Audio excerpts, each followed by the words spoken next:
Once upon a time, on the great battlefield of Kurukshetra, where the Pandavas and Kauravas clashed for the fate of a kingdom, Arjuna stood tall, his bow in hand, his heart filled with duty and determination.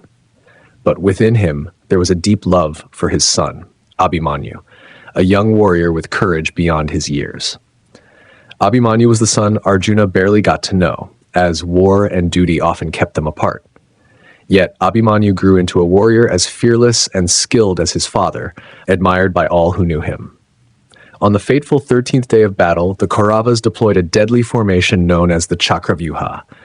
Few could break into it, and among them was young Abhimanyu. However, though he knew how to enter the formation, he did not know how to escape it.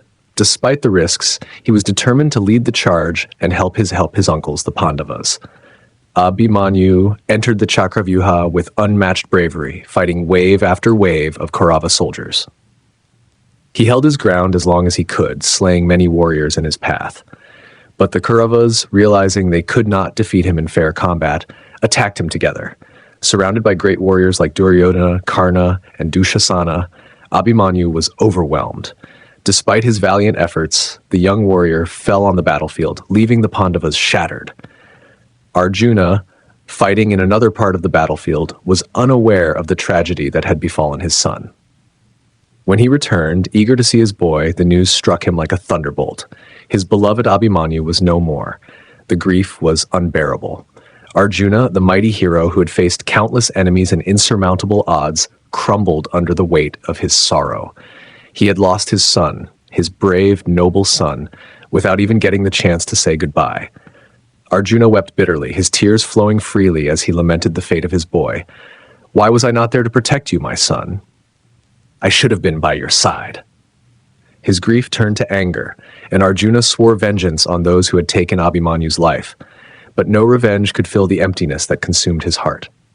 Seeing Arjuna's immense pain, Lord Krishna, his charioteer and dearest friend, knew that mere words would not console him.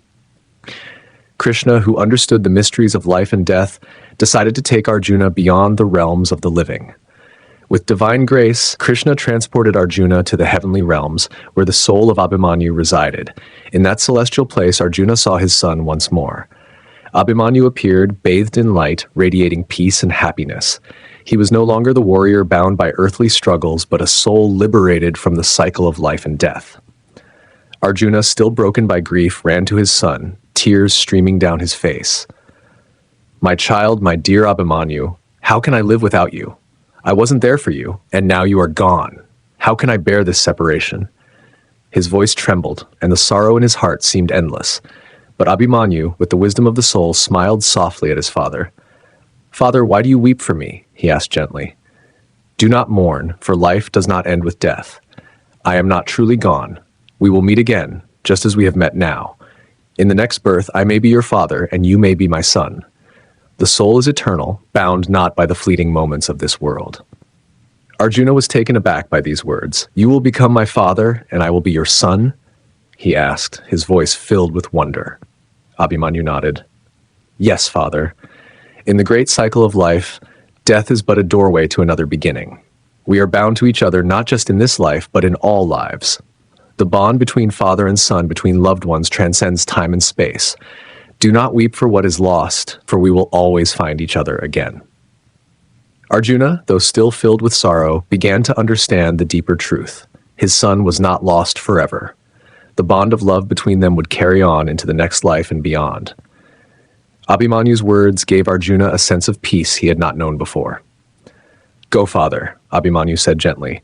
"Return to the world of the living and fulfill your destiny. Fight for righteousness, for dharma. Our time will come again."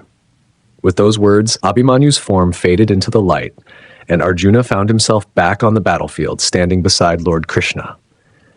His heart still ached, but the unbearable burden of loss had lightened. He knew that death was not the end, and one day, he and his son would meet again. Strengthened by this divine knowledge, Arjuna raised his bow once more, ready to fight, not just for victory, but for the eternal truth that life and love are everlasting, no matter the trials of the world. And so the great warrior Arjuna continued his path, knowing that the soul's journey never truly ends and that in the eternal dance of life, death is but a fleeting shadow.